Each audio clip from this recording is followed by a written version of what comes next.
आज की क्लास में इंपोर्ट कोटा के बारे में पढ़ेंगे और इसमें हम देखते हैं कि अगर कोई कंट्री इंपोर्ट कोटा लगाता है तो वेलफेयर पर क्या इम्पेक्ट पड़ता है, इस नज़रिए से हम देखेंगे। तो सबसे पहले हम डोमेस्टिक सप्लाई कर्व और डिमांड कर्व बनाते हैं। तो एक्स एक्सिस पर हम क्वांटिटी रखते हैं और बाय एक्सिस पर प्राइस। तो हमारा ये डिमांड कर्व किसी भी कंट्री का ये हो रहा और सप्लाई कर्व किसी भी कंट्री का ये हो रहा। ये डोमेस्टिक सप्लाई है, ये डोमेस्टिक सप्लाई है और ये डोमेस्टिक डिमांड है। मान लेते हैं कि प्राइस मेरा जो वर्ल्ड का प्राइस है, वर्ल्ड में प्राइस PW चल रहा है। तो PW पे जो डोमेस्टिक सप्लायर है वो क्यूएनएस क्वांटिटी सप्लाई कर सकता है और इसी PW पर जो PW प्राइस वर्ल्ड प्राइस पर डिमांड जो हमारा हो रहा है कंट्री में वो Q2S है। तो हम देख सकते हैं इतना जो हमारा है, जब कोटा नहीं लगा हुआ रहता है तो इतना टोटल इंपोर्ट है, कंट्री का टोटल इंपोर्ट है। मान लेते हैं किसी कारण से गवर्नमेंट डिसाइड करता है कि हमारा कंट्री इतना नहीं इंपोर्ट करेगा बल्कि 100 क्वांटिटी इंपोर्ट करेगा या 50 क्वांटिटी इंपोर्ट करेगा। तो मान लेते हैं ये 100 क्वांटिटी हो रहा है। इसे इस तरह से बोल सकते हैं कि ये मान लीजिए यहाँ पर Q2S है और ये हमारा मान लेते हैं Q2D है और ये हमारा मान लेते हैं Q2S है। तो ये मान लेते हैं ये जो इक्वल है ये Q2 ये इस तरह से बोल सकते हैं Q2D माइनस Q2S बराबर मान लेते हैं 100 है। तो जब 100 है तो हम देख सकते हैं कि प्राइस जो हो जाएगा डोमेस्टिक मार्केट में ये हमारा P1 के पास पहुंच जाएगा। इसे अच्छा तरीक़ा से समझना चाहते हैं तो पहले हम देख सकते हैं इंपोर्ट इतना था, तो हम देख सकते हैं डोमेस्टिक सप्लायर जितना सप्लाई कर रहा था वर्ल्ड से जो सप्लाई आ रहा था और ऐड होकर हमारा डोमेस्टिक जितना डोमेस्टिक डिमांड है वो पूरा हो रहा था। चलिए मान लेते हैं ये इसे ब्लैक लाइन से मानिए डिनोट करें, मानिए 100 क्वांटिटी गवर्नमेंट बोलता है कि 100 क्वांटिटी ही इंपोर्ट हो पाएगा। तो जैसे मान लेते हैं ये इतना डोमेस्टिक जो सप्लायर है इतना प्रोड्यूस किया डोमेस्टिक सप्लायर, इतना जो है इतना 100 यूनिट के बराबर ये जो सप्लाई वर्ल्ड के द्वारा होता है जो कि टोटल लगा हुआ है। जबकि हम देख सकते हैं डिमांड इतना है, तो जब ज़्यादा डिमांड है तो जो कंज्यूमर है बोले कुछ कंज्यूमर जिनको ज़्यादा ज़रूरत लगेगा तो बोलेंगे हम हायर प्राइस देने के लिए तैयार होंगे।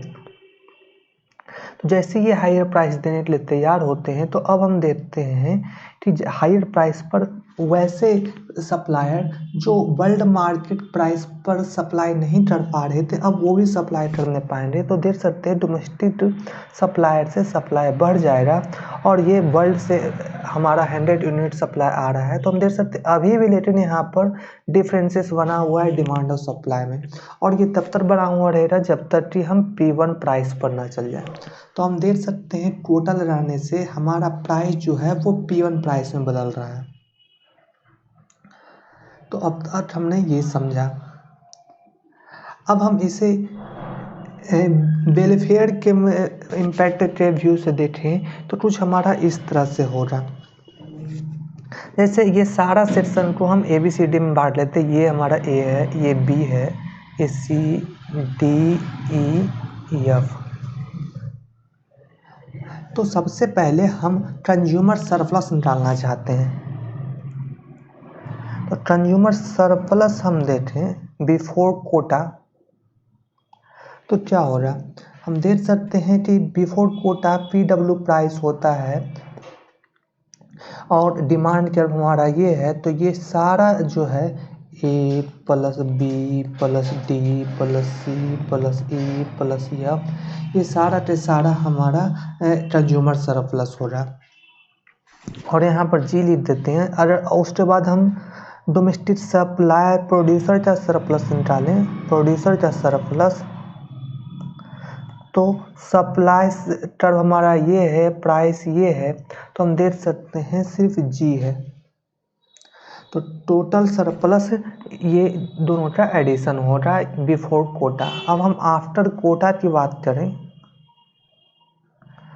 तो कंज्यूमर सरप्लस हमारा क्या हो रहा है वो देखते हैं। तो आफ्टर कोटा जो प्राइस चल रहा है डोमेस्टिक कंट्री में P1 चल रहा है, तो और इसके ऊपर डिमांड कर्व है। तो डिमांड कर्व और P1 के बीच में जितना भी एरिया है वो कंज्यूमर सरप्लस हो रहा, तो इसकी वैल्यू आ रही है A प्लस डी।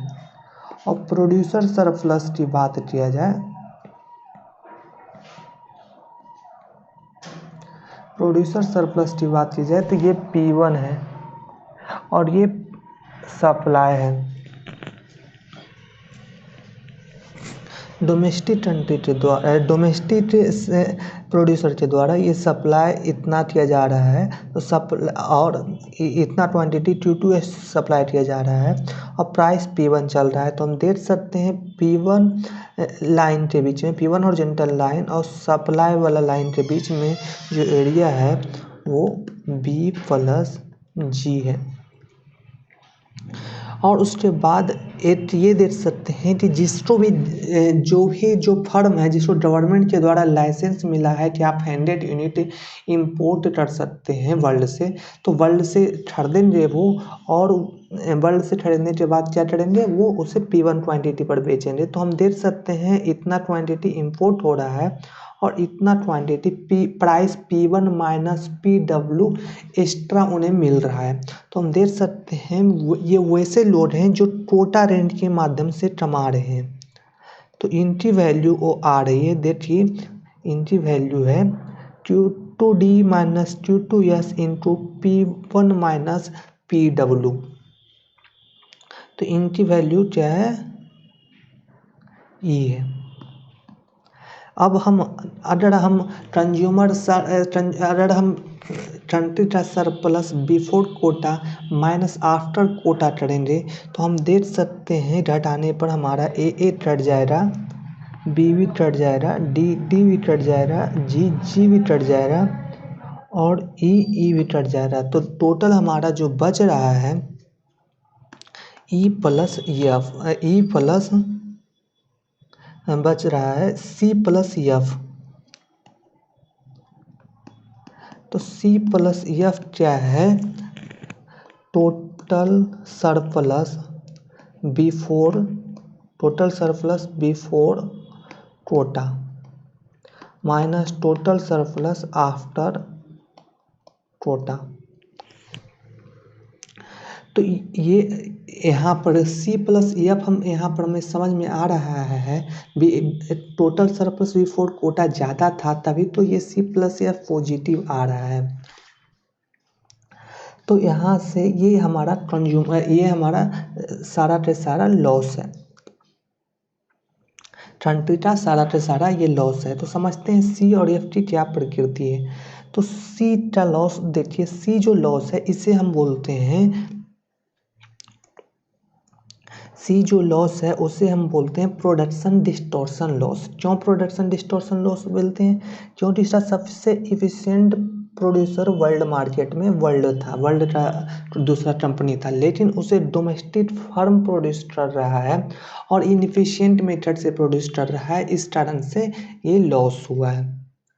तो ये C जो है प्रोडक्शन डिस्टॉर्शन लॉस है। और F जो हमारा है ये देखते हैं क्या है, तो ये F देखते हैं कि वर्ल्ड मार्केट में PW प्राइस पर कंज्यूमर खरीद सकता था, लेकिन जो कि अब प्राइस P1 हो गया है और क्वांटिटी फिक्स हो गया है, कोटा के कारण P1 प्राइस हो गया है, मतलब 100 क्वांटिटी ही आ सकता है। या हम बोल सकते हैं Q2D माइनस Q2S क्वांटिटी आ पा रहा है, इसके कारण प्राइस बढ़ गया है। तो अगर प्राइस कम रहता तो ये भी सरप्लस कंट्री को मिलता, मतलब कंट्री के कंज्यूमर को मिलता, लेकिन ये भी लॉस हो रहा है। तो इसे हम बोलते हैं कंज्यूमशन के कारण लॉस हो रहा है, तो इसे बोलते हैं कंज्यूमशन डिस्टॉर्शन लॉस। इससे बोले ना कंज्यूमशन डिस्टॉर्शन लॉस, और ये हमारा प्रोड्यूसर डिस्टॉर्शन लॉस है। Producer distortion loss, producer distortion loss इसलिए हो रहा है क्योंकि इनएफिशिएंट प्रोड्यूसर प्रोड्यूस कर रहे हैं। कंज्यूमशन डिस्टॉर्शन लॉस क्यों हो रहा है? क्योंकि कोटा फिक्स हो जाए, स्टार्टिंग प्राइस फिक्स हो जाए, स्टार्टिंग कंज्यूमर का जो सरप्लस पहले मिल रहा था वो नहीं मिल पा रहा है। तो अब इसमें से अब हम ऊपर में जो दो टर्म लिखे थे ये समझते थे। एक होता है चैनलाइज्ड इंपोर्ट, तो it is import come by quota regime through particular source identified by government.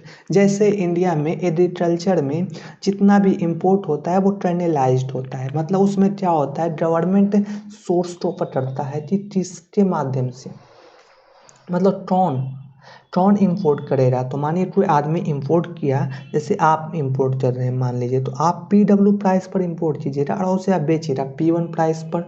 क्यों? क्योंकि इंपोर्ट कोटा के कारण इंपोर्ट कम हो गया है, तो आप उसे हायर प्राइस पर बेच पाते हैं। तो उससे जो आपको रेंट मिलता है, जैसे ये रेंट मिला इतना क्वांटिटी या इनटू जो प्राइस डिफरेंस है उसको मल्टीप्लाई कर देंगे, वो आपका फायदा हो जाएगा। तो it is economic rent received by the owner of the import good that is subject to quota, मतलब जिसको लाइसेंस मिलेगा उसे कोटा रेंट प्राप्त होगा। और चैनलाइज्ड इंपोर्ट क्या हुआ? It is import come by through quota regime through particular source identified by government. Government ने एक पार्टिकुलर सोर्स को आइडेंटिफाइड किया था और उसके माध्यम से अगर कोई चीज़ आता है उसे हम बोलते हैं चैनलाइज्ड इंपोर्ट। जैसे इंडिया में हम यूरिया का इंपोर्ट बोलें या फास्फोरस का इंपोर्ट बोलें या पोटास का इंपोर्ट या एग्रीकल्चर से रिलेटेड कोई भी इंपोर्ट होता है, वो लगभग हम देखते हैं कि चैनलाइज्ड इंपोर्ट होता है। मतलब किसी को लाइसेंस दिया जाता है और वो लाइसेंस धारी जो डीलरशिप जो होता है वही ऑथराइज्ड डीलरशिप नेटवर्क ही वो इंपोर्ट करता है और उन्हें ही ये जो रेंट मिलता है कोटा रेंट उन्हें ही प्राप्त होता है। तो इसमें देखिए खामियां क्या है। तो इसमें सबसे बड़ा दिक्कत है, इसमें जो सबसे बड़ा दिक्कत है ट्रांसपेरेंसी का। क्या होता है? ट्रांसपेरेंसी। पहला दिक्कत तो हमने देखा कि यहाँ पर production distortion loss C unit हो रहा है और F यूनिट हो रहा है कंजम्पशन डिस्टॉर्शन लॉस। एक और खामियां है ट्रांसपेरेंसी का। तो देखिए इसमें ट्रांसपेरेंसी से क्या खामियां हैं वो समझते हैं।